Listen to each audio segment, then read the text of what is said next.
12 months ago, I was crying on the floor of an Airbnb in a country I've never been to. I was a marketing director.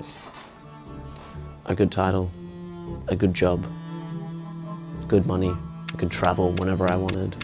And I was having a panic attack. And 3 rough days later, I was on an expensive flight home, moving back in with my parents and cutting my trip short. Everything had finally come to a head. 2 long weeks later, I quit. So how did we end up here?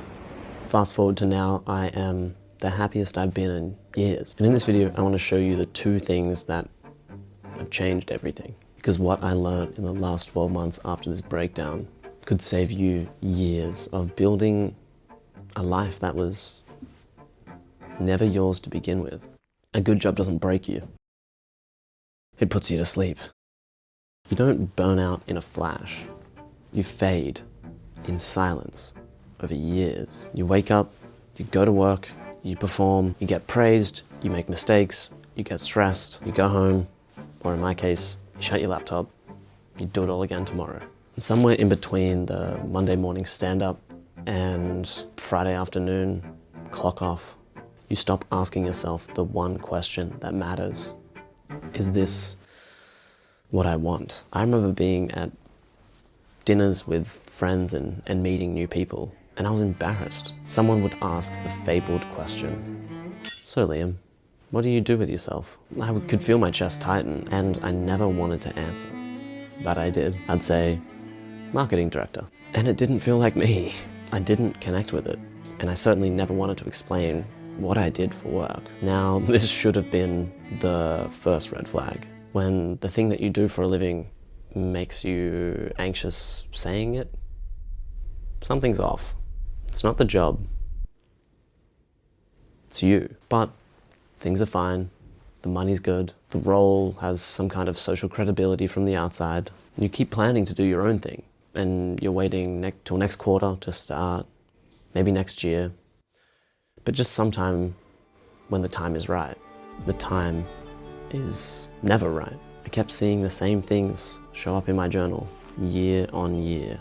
I wanted to learn every day. I wanted to create every day. I wanted to teach. For 3 years, I planned this. I worked on it. I've thought about it. But the paycheck was good. I was fatigued after work, so I thought, it doesn't matter. I can get to it one day. So I stayed.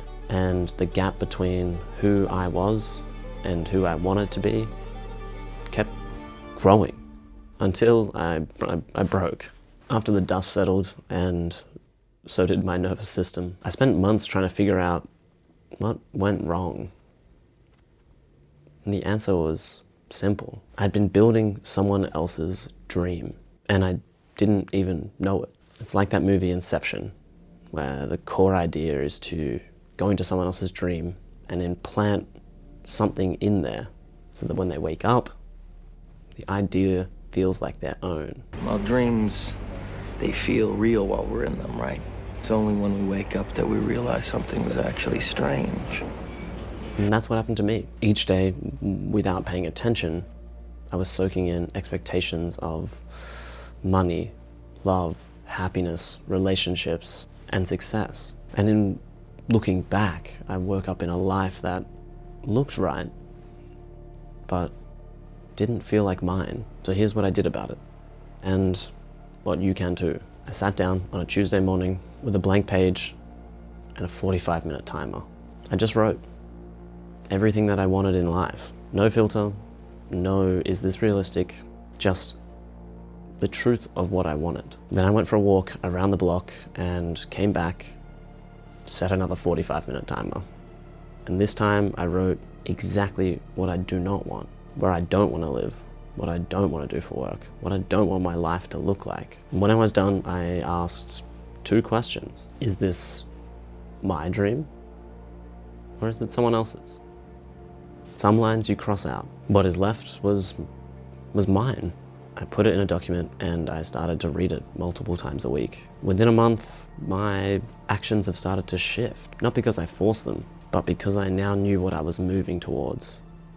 And sometimes even more importantly, what you're moving away from. I call these two documents the essential vision and the anti-essential vision. If you want the exercise for yourself, I will leave the entire process in the description below. Take action on your vision. Every single day. Action above all. This is where most people stop. They do the vision exercise. They feel clear, and then they wait for the right moment, for the fear to pass, or for somebody to give them permission that it's okay. I did the same thing for 3 years. So let me tell you what I wish somebody told me. The path will never be straight. You will feel like you're going backwards. You will take hits to your ego. I went from working as a marketing director, flying across the world, living overseas 4 months a year, and now I work in a cafe. That felt like a nasty step backwards. It wasn't, because progress isn't a straight line. Some weeks I feel like I'm losing ground, but over time, actions that are true to you, they add up, they compound, they build in the direction that you are trying to go. You just can't see it while you're in it, so stop waiting for the path to be clear. It will make sense when you look back. Hindsight. For now, just act. Your essential vision is the compass, but a compass is useless if you are standing still. Every action that you take that lines up with that vision pulls you closer to it, even the small ones. I would even say especially the small ones. And there's this crazy phenomenon that I have noticed in life, that action creates luck.